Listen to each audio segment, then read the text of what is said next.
Assalamualaikum warahmatullahi wabarakatuh. Perkenalkan, nama saya Rizka Nurifanda, NIM 5301019171, Program Studi Sejarah Peradaban Islam, Fakultas Usuluddin Adab dan Humaniora. Di sini saya akan menjelaskan tentang pembaruan Islam di Mesir. Dari mulai latar belakang, tokoh-tokoh pembaruannya. Latar belakang terbagi menjadi 3. Yang pertama, Mesir sebelum datangnya Napoleon. Kedua, ekspedisi Napoleon ke Mesir. Yang ketiga, tujuan dan hasil ekspedisi Napoleon di Mesir. Mesir sebelum datangnya Napoleon, Mesir sendiri dikenal sebagai wilayah yang sangat subur dan menjadi rebutan pada zaman itu sendiri. Mesir itu sendiri sangat strategis wilayahnya. Wilayah yang sangat strategis yang dikenal sebagai Bulan Sabit, karena itu daerah perdagangan antara Hindia dan Eropa melalui jalur Laut Tengah yang berdekatan dengan Bizantium. Bila ditinjau dengan peta politik, Mesir wilayah yang sangat strategis yang berdekatan dengan wilayah ternama, yaitu Mekah, Madinah, Damaskus, Baghdad, Syam, Palestina, Hijaz. Pada abad ke-17 Masehi, kekuasaan dan kerajaan mulai memudar karena sebagian besar wilayah dikuasai oleh bangsa barat. Kemunduran berlanjut pada masa Sultan Salim II pada tahun 1566 sampai 1573 Masehi. Di sini tercatat dekade bahwa Utsman mengaku kalah dari angkatan laut yang dipimpin oleh Don John dari Spanyol. Di sini Utsman sampai kehilangan Tunisia. Dari yang sudah saya jelaskan, dapat digambarkan bagaimana kelemahan Mesir pada zaman itu, sehingga Napoleon dengan mudah masuk ke Mesir.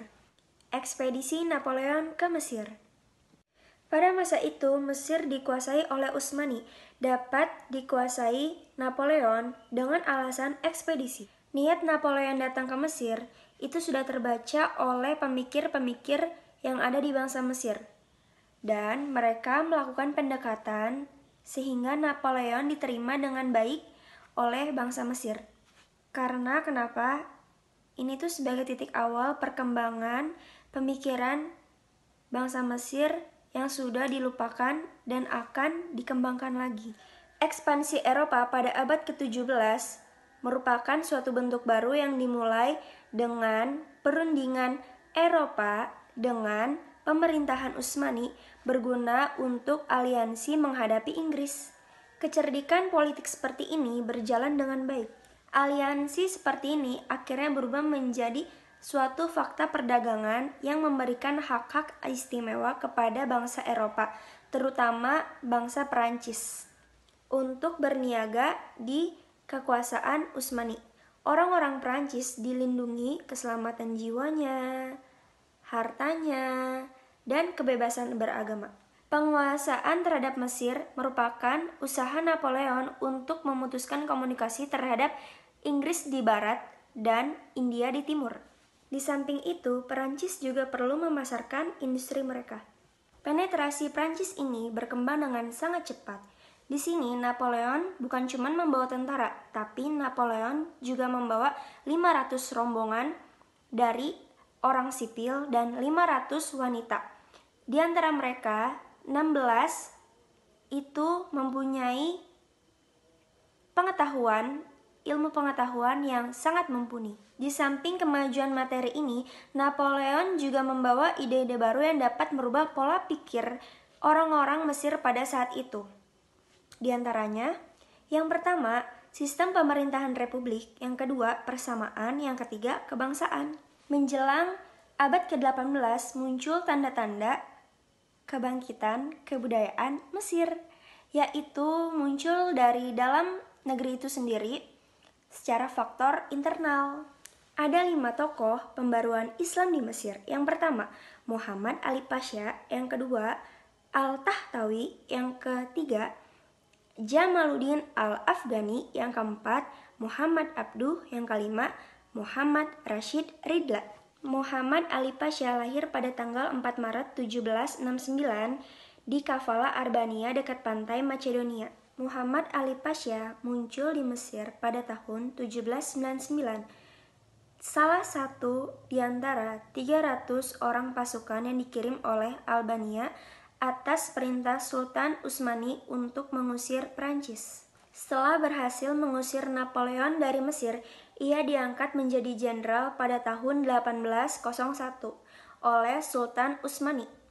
Pada bulan November 1805, ia menjadi penguasa di Mesir. Pada bulan April 1806, ia diangkat menjadi wali negara di Mesir dengan gelar Pasha. Muhammad Ali Pasha pada tahun 1807 berhasil mengusir Inggris Hari Rosetta.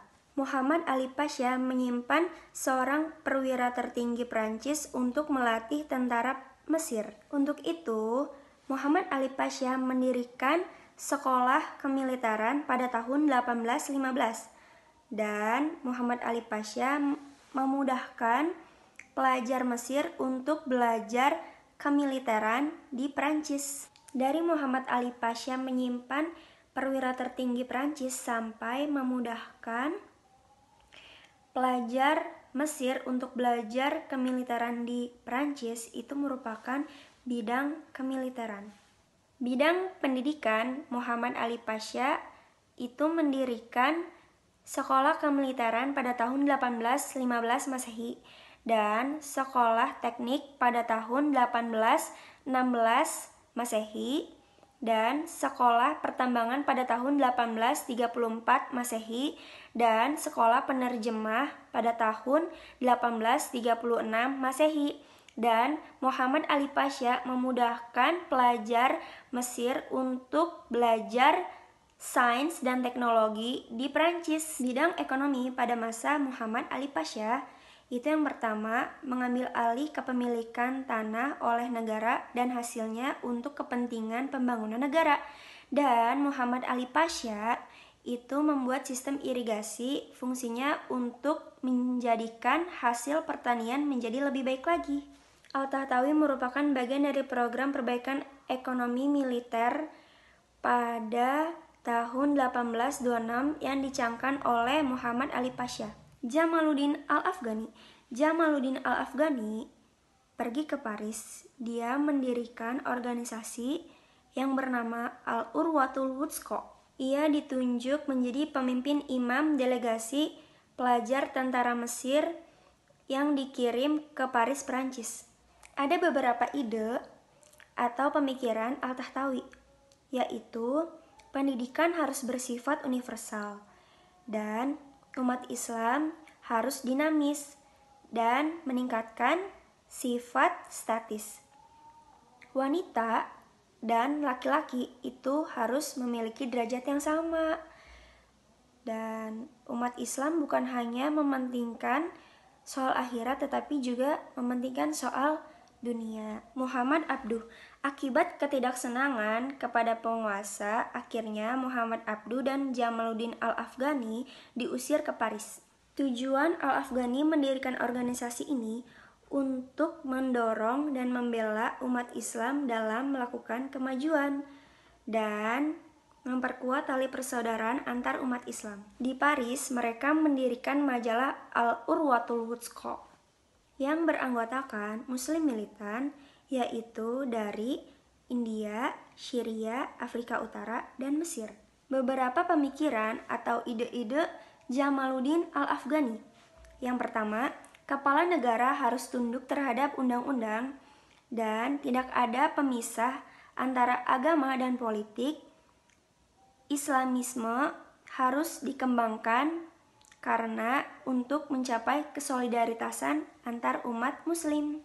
Selama 1 tahun di Paris, ia diizinkan kembali ke Mesir dan diangkat menjadi rektor di Al-Azhar Kairo. Selama Muhammad Abduh menjadi rektor di Al-Azhar Kairo, Muhammad Abduh pernah memasukkan kurikulum filsafat. Tetapi itu tidak berhasil karena bagi yang tidak menerimanya kurikulum itu sendiri, itu alasannya terlalu kolot belajar filsafat. Beberapa pemikiran atau ide-ide dari Muhammad Abduh antara lain, yang pertama, Islam harus maju melalui pendidikan. Yang kedua, memodernisasikan sistem pendidikan Islam yang ada di Al-Azhar. Yang ketiga, menghapus paham jumud yang sudah berkembang pada masa itu. Muhammad Rashid Ridla, ia merupakan murid dari Muhammad Abduh. Bersama Muhammad Abduh, Muhammad Rashid Ridla menerbitkan majalah yang berjudul Al-Manar.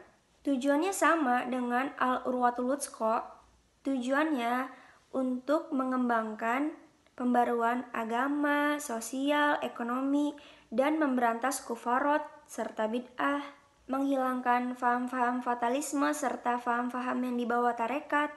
Muhammad Rashid Ridla mendesak Muhammad Abduh untuk menuliskan Al-Quran secara modern, yaitu sekarang yang dikenal dengan tafsir Al-Manar. Beberapa pemikiran atau ide-ide dari Muhammad Rashid Ridla, yaitu perlunya menghidupkan kembali sistem pemerintahan kekhalifahan dan menumbuhkan rasa aktif dan dinamis dalam umat Islam, dan kalau ingin maju harus menguasai sains dan teknologi.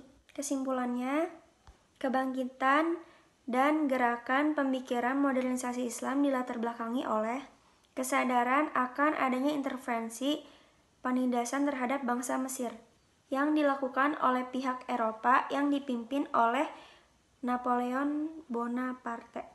Bangkitnya gerakan dan pemikiran modernisasi di Mesir diawali dengan munculnya kekuatan baru yang dimotori oleh Muhammad Ali Pasha dari keturunan Turki.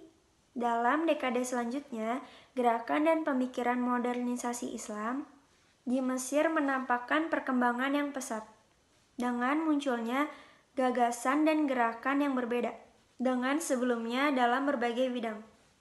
Sekian penjelasan yang dapat saya sampaikan. Mohon maaf bila banyak kesalahan karena kebenaran semuanya hanya milik Allah. Wassalamualaikum warahmatullahi wabarakatuh.